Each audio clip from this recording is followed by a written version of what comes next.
Hello అండి. నేను మీ తేజుని. Welcome back to my channel. ఈరోజు మన వీడియోలో టొమాటో చట్నీని రుచిగా ఎలా తయారు చేసుకోవాలో నేను మీకు ఈ వీడియోలో షేర్ చేయబోతున్నాను. అలానే ఈ టొమాటో చట్నీ ఇడ్లీలో కానీ దోశల్లో కానీ చాలా బాగుంటుంది. మీరు కూడా తప్పకుండా ట్రై చేయండి. అలానే ఇప్పుడు ఈ టొమాటో చట్నీని ఎలా తయారు చేసుకోవాలో చూసేద్దాం. ముందుగా స్టవ్ ఆన్ చేసుకొని స్టవ్ మీద ఒక చిన్న కళాయిని పెట్టుకొని ఇందులోకి 2 టేబుల్ స్పూన్ల దాకా ఆయిల్ని వేసుకోవాలి. ఆ తర్వాత ఇందులోకి ఒక 10 నుంచి 15 దాకా ఎండుమిరపకాయలని వేసుకోవాలి. ఈ ఎండుమిరపకాయలని 1 నిమిషం పాటు ఈ ఆయిల్లో ఫ్రై చేసుకోవాలన్నమాట. అలానే కారం కొంచెం తక్కువ తినే వాళ్ళైతే కొంచెం తక్కువ వేసుకోండి ఎండుమిరపకాయలని. ఈ ఎండుమిరపకాయలు కొంచెం వేగిన తర్వాత వీటిని వేరే బౌల్లోకి ట్రాన్స్ఫర్ చేసుకోవాలి. ఇప్పుడు ఇదే కళాయిలోకి 2 మీడియం సైజులో ఉన్న టొమాటోలని యాడ్ చేసుకోవాలి. ఈ టొమాటోలు కొంచెం మెత్తపడేదాకా ఫ్రై చేసుకోవాలన్నమాట. అలానే ఈ టొమాటోల పైన ఉన్న లేయర్ మొత్తం కలర్ చేంజ్ అయ్యేదాకా ఫ్రై చేసుకోవాలి.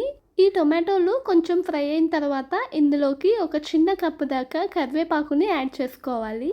అలానే ఈ కరివేపాకు కొంచెం వేగిన తర్వాత ఇందులోకి 3 నుంచి 4 వెల్లుల్లి గర్భాలని యాడ్ చేసుకోవాలి.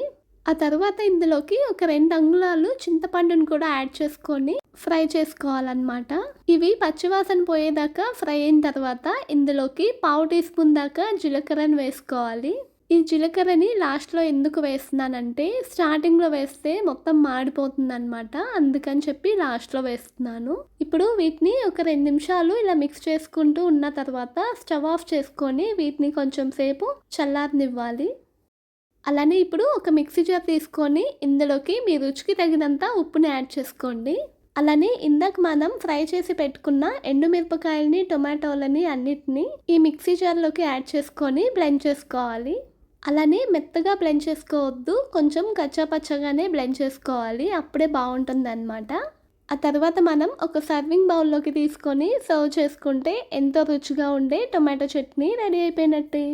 ఈ టొమాటో చట్నీ ఇడ్లీలో కానీ దోశల్లో కానీ చాలా బాగుంటుంది. మీరు కూడా తప్పకుండా ట్రై చేయండి. అలానే నా వీడియో నచ్చితే లైక్ చేసి షేర్ చేసి సబ్స్క్రైబ్ చేసుకోండి. Thank you for watching.